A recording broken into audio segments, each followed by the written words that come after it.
Hello mga kasari! Hello mga sisi ko! So today is Monday, first day of the week.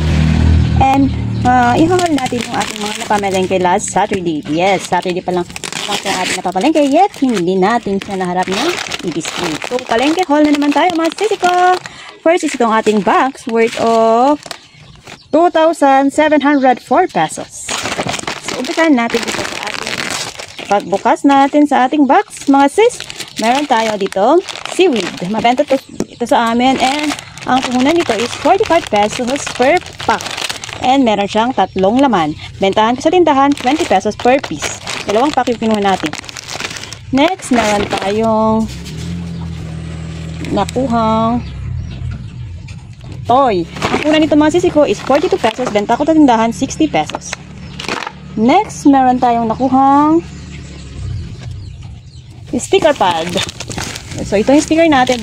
75 yung puhunan. Benta ko sa tindahan 6 pesos per piece.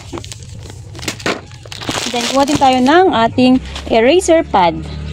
Ang puhunan ng eraser pad natin is 100 pesos. And meron siyang lamang 1, 2, 3, 4, 5, 6, 7, 8, 9, 10, 11, 12, 13, 14, 15, 16, 17, 18, 19, 20. So, bentahan nito mga sisi ko is 10 pesos per piece. Next, kumain tayo ng mga ID lace. So, si ID lace natin, meron tayong 40 pieces. Iba't iba yung kulay. 40 pieces to. Punan nito mga sisi ko sa ating supplier is 11 pesos. Benta ko sa tindahan, 25 pesos. ID lace. 40 pieces. Assorted na yung kulay. 40 pieces. Next, meron tayong nakuhang celluloid. Naka-cut size na siya. Una nito is 25 pesos. And bentahan ko sa tindahan ng ganito is 35 pesos. 1, 2, 3, 4, 5, 6, 7, 8, 9, 10. 10 pieces na celluloid. For 35 pesos. Next, wala tayo ng ruler. 70 pesos yung puhunan. Meron siyang lamang 1, 2, 3, 4, 12 pesos yung bentahan ko. Then, kumain tayo nitong ating 8D flavored mango. Ang pupunan nito is 80 pesos. Bentahan ko sa tindahan 5 pesos per piece. Then, of course, hindi rin mawawala yung ating flex stick. Si flex stick natin, pang 10 pesos sa tindahan. Then, yung ating protractor, pang 10 pesos. Ay, no. Protractor natin, pang 12 pesos.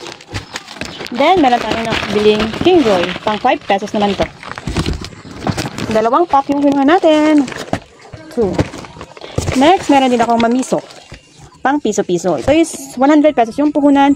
120 yung laman. So, dito meron tayong tubo na 20 pesos. So, dito, dalawang protractor yung puhunan natin. And crunchy gum. Si crunchy gum, mga sisi ko, is pang 5 pesos sa tindahan. Dalawang pack yung kinuha natin. 110 yung puhunan dito, mga sisi ko. And meron siyang lamang 30 pieces. Then, meron tayong isang ulit mamiso. Ang ating crispy malo, pang piso. Then, meron tayong cricket, pang 10 pesos. Ang puhunan ni cricket mga sisi ko is nasa 230 and meron siyang lamang 50 pieces and pang 10 pesos sa tindahan. Then, of course, kumuha tayo ng map. Ang puhunan ni map is 10 pesos bawat isa. Bentahan ko dito sa tindahan, 20 pesos. Then, meron tayo ding focus na filler na notebook, pang 20 pesos yung bentahan ko. So, yan yung ating box. Worth 368. Meron tayo dito. Isang kilong tuyo. Ire-repack natin mamaya. And bawang saka sibuyas. Bentahan ko ng bawang sa tindahan mga sisi ko is nasa 7 pesos per piece. Sa tuyo naman per 1.8, 30 pesos. And next, dito tayo sa ating trans. Worth 620 to mga sisi ko, mga mare. Meron tayo nabili ditong finger cheese stick. Si finger cheese stick, 150 yung puhunan, pang 7 pesos sa tindahan. Kasi nga lumalabas na 5 pesos per yung isang piraso, yung puhunan. So, bentahan ko is 7 pesos. Then, meron din tayo nakuhang sakto, pang 12 pesos.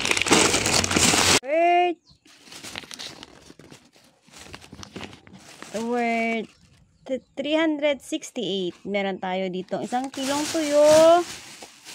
Ire-repack natin mamaya. And bawang saka sibuyas. Bentahan ko ng bawang sa tindahan mga sisi ko is nasa